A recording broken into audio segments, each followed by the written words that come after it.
야곱은 홀로 남았더니 어떤 사람이 날이 새도록 야곱과 씨름하다가 자기가 야곱을 이기지 못함을 보고 그가 야곱의 허벅지 관절을 치매 야곱의 허벅지 관절이 그 사람과 씨름할 때에 어긋났더라. 그가 이르되 날이 새려하니 나로 가게 하라. 야곱이 이르되 당신이 내게 축복하지 아니하면 가게 하지 아니하겠나이다. 그 사람이 그에게 이르되 내 이름이 무엇이냐? 그가 이르되 야곱이니이다. 그가 이르되 내 이름을 다시는 야곱이라 부를 것이 아니요 이스라엘이라 부를 것이니 이는 내가 하나님과 및 사람들과 겨루어 이겼음이니라. 아멘. 야곱이 집으로 돌아가려고 할 때 자신에게 남겨진 문제가 해결되지 않은 채로 이제 돌아가는 것입니다. 그러니까 본래 이제 도망을 온 것 자체가 그 형님이 이제 야곱의 생명을 빼앗으려고 하니까 그 형님을 피해서 도망을 왔는데 다시 이제 돌아가려고 하니까 그 문제가 아직 해결된 것이 아니고요. 그리고 형님이 그 몇백 명의 사람들을 이끌고 야곱을 또 해치러 오고 있는 중입니다. 그러니까 이 위기의 순간이 다가왔어요. 이게 이제 밀어놨던 일이지 없어진 일이 아닌 것입니다. 우리가 이 삶을 살면서 어떤 문제들, 어떤 역경들은 하나님이 해결해 주시기 전까지는 그게 그대로 있는 거예요. 없어지지 않습니다. 그래서 이제 야곱이 인간적인 방법을 쓰는 거는 자기의 소유를 세 대로 나눠요. 세 대로 나눠서 이제 첫 번째 때를 보내고 두 번째 때를 보내고 세 번째 때로 이렇게 보내면서 형님을 만나거든 이게 뭐냐 이렇게 물어보면 야곱이 형님을 위해서 준비한 것입니다 이렇게 말을 하도록 시켜요. 세 때를 나눠서. 그래서 이 에서의 마음을 풀어보는 그런 전략을 짭니다. 그래서 그 양떼, 소떼 뭐 이런 걸 많이 주면서 첫 번째 때, 두 번째 때, 세 번째 때까지 그 모아놓은 재산들의 그냥 그 많은 부분을 형님에게 바치면서 이 마음을 풀어보려고 그래요. 근데 그거 가지고는 이제 알 수가 없는 일이겠잖아요. 그래서 이제 이 강가에 홀로 남아서 이제 기도를 합니다. 그때 한 사람이 야곱과 나타나서 씨름을 하는데 얼마나 그 사람을 붙들고 축복해달라고 울며 기도했는지 우리 다른 소선지서에서는 야곱이 울며 기도했다고 되어 있어요. 큰 눈물을 흘리면서 나를 축복해달라고. 이게 얼마나 이 장면이요. 그냥 우리가 읽으면 그냥 이렇게 되게 간략한 장면 같지만 되게 처절한 그 모습을 여기서 볼 수 있습니다. 그래서 그 사람이 가기 위해서 야곱의 그 허벅지 관절을 팍 쳐가지고 관절이 어긋났다고 했습니다. 이게 보통 문제겠습니까? 네. 그 대부분이면 그렇게 관절을 치면 씨름하다 그만두고 모든 걸 포기하고 말 텐데 야곱은 관절을 팍 쳐서 그게 어긋났음에도 불구하고 더 붙들고 나를 축복하지 않으면 당신을 보내지 않겠나이다. 날이 새려하니 나를 가게 하라. 당신을 보낼 수 없나이다. 이게요, 우리의 기도의 태도를 보여주고 있습니다. 우리 기도의 태도는 하나님이 응답하시도록 하는 것입니다. 우리는 무슨 수양하려고 기도하는 사람들도 아니고 또 누구에게 잘 보이려고 기도하는 사람들도 아니고 우리는 살아계신 하나님의 영광을 보려고 기도하는 것입니다. 그래서 내 이름이 무엇이냐? 야곱입니다. 야곱이라고 하는 이름은 이제 발꿈치를 잡았다는 얘기예요. 발꿈치를 잡은 자 이렇게 말하는 것은 복을 받을 수 없는 자라는 뜻이에요. 그게 형님이 먼저 태어났고 발꿈치를 잡고 안타깝죠. 억울하죠.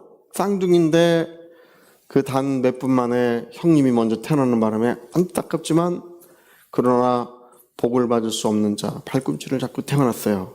근데 다시는 너를 발꿈치를 잡고 태어난 자라고 하지 않을 것이다. 안타까운 자, 그렇게 다시는 너를 부르지 않을 것이다. 이스라엘이라고 하는 이 말은 하나님과 겨루어 이겼다는 뜻입니다. 또 이스라엘이라고 하는 이 말은 하나님이 다스리시고 통치하신다는 뜻이에요. 다시는 발꿈치를 잡은 안타까운 자, 서러운 자, 그 복을 받고 싶어도 받을 수 없는 자라고 다시는 너를 부르지 않을 것이다.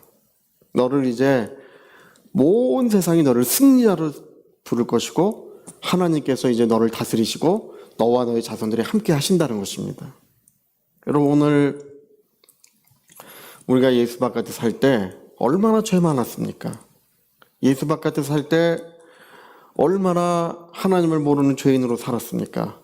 그때는 복음커녕 온갖 저주와 고난 가운데 거하고 있었습니다. 그러나 우리가 예수 안에 이제 들어왔어요. 우리가 예수 안에서 오늘 하나님의 큰 사랑을 받고 있습니다. 다시는 너를 저주받은 자, 죄인이요 안타까운 자라고 부르지 않고 생명이 있는 자, 하나님의 사랑받는 자, 하나님이 기뻐하시는 자라고 하나님이 우리를 그렇게 부르신다는 것입니다. 네, 우리의 기도의 태도는요, 오늘 야곱이 야복강가에서 기도한 것처럼 우리가 두 손을 콕 쥐고 하나님 앞에 기도할 때 이런 기도의 태도를 가지는 것이 참 좋습니다. 히브리서에 보니까 이제 뒤로 물러가는 자, 믿음을 뒤로 돌이키는 자를 하나님은 기쁘게 여기지 아니하시느니라고 되어 있어요. 여러분, 하나님을 믿고 그 믿음을 포기하지 말고 그 믿음을 위해서 계속 기도해야 됩니다. 어떤 사람은 아이고 우리 자손 틀렸다, 저놈은 맨날 하나님 거역하는 삶을 살고 교회 가라 그래도 가지도 않고 맨날 저렇게 술이나 먹고 저놈은 틀렸구나, 그렇게 틀렸다고 포기하는 사람은 없어요. 하나님 꼭 저 영혼이 하나님께 돌아오게 해달라고. 여러분, 그전에 미국의 어떤 케네스 해긴 목사님이 계신데 그 연초에 목사님들의 모임이 있었대요. 베이커 목사님, 여자 목사님이신데 되게 미국에서 유명한 목사님이세요. 베이커 목사님이 올해가 가기 전에 케네스 해긴 목사님에게 하나님의 계시적 사건이 있을 것입니다 라고 이제 얘기를 하더래요. 근데 그해 12월, 이제 그렇게 말을 듣고 잊어버리고 있었는데 그해 12월에 갑자기 하늘로부터 밝은 빛이 내려와서 이제 두루 비추고 그 다음에 천국으로 낙원으로 끌려 올라갔대요. 낙원으로 끌려 올라갔더니 예수님과 이제 세상을 먼저 떠난 해긴 목사님의 누나가 대화를 나누고 있더래요.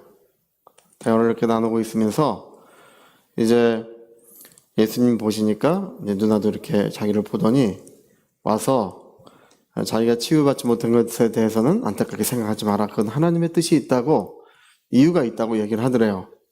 그러면서 이제 한 가지 하는 얘기가, 이 낙원에서는 사람들이 세상에서 어떻게 성공하는지, 얼마큼 어떤 집을 사고 어떤 자동차를 사는지, 어떤 좋은 직장을 얻어서 수입이 얼마큼 되는지에 대한 아무 관심이 없대요.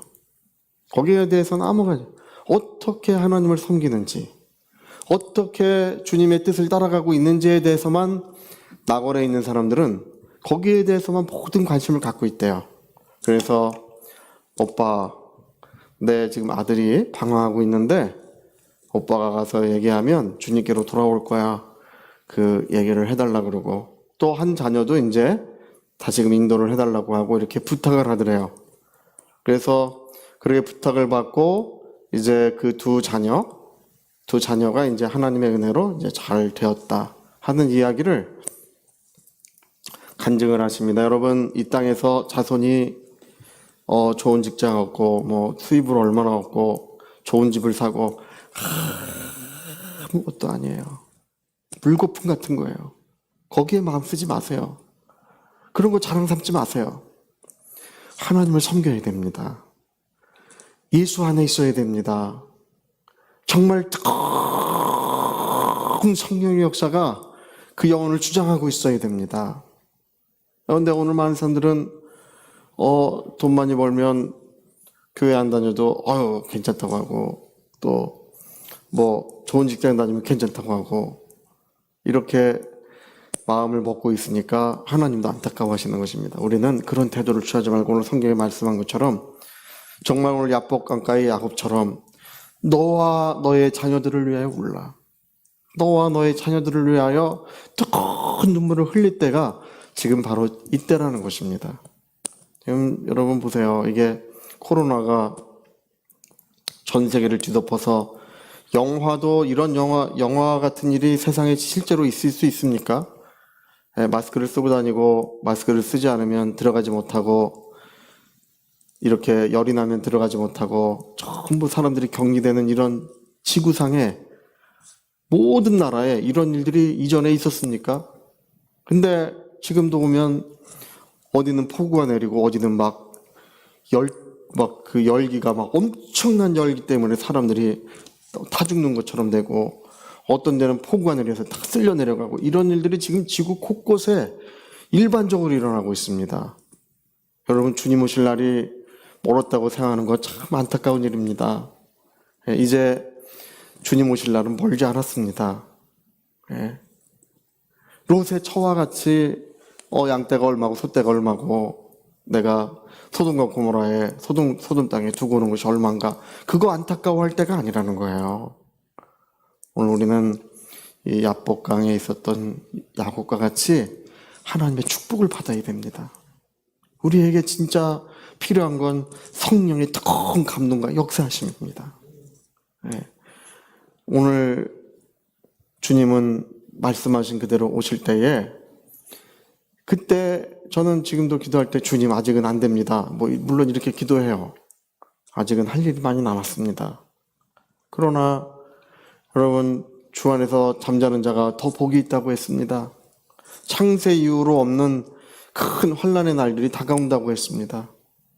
그러나 그 환난이 있기 전에 주가 사랑하시는 자들을 구원하시기 위하여, 주가 사랑하시는 자들을 그 환난을 피하기 위하여 주님이 먼저 구원의 은총을 베풀어 주신다고 그렇게 말씀하셨어요.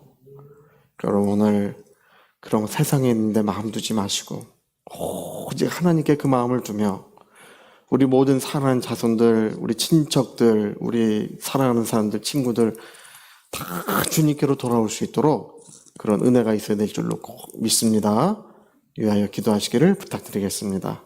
자, 우리 같이 한번 기도하시겠습니다.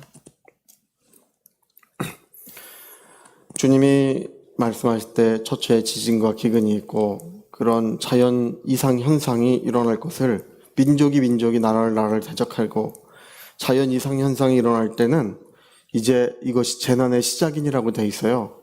주님이 오실 때는 아직 아니지만 재난은 이미 시작되고 있다, 이렇게 성경에 말씀하셨습니다. 그때가 지금 우리가 있는 지금이에요. 주님이 예언하신 그 말씀이 지금 이루어지고 있습니다. 주님, 우리 가정에 구원의 은총을 베푸셔서 통성으로 기도하시겠습니다.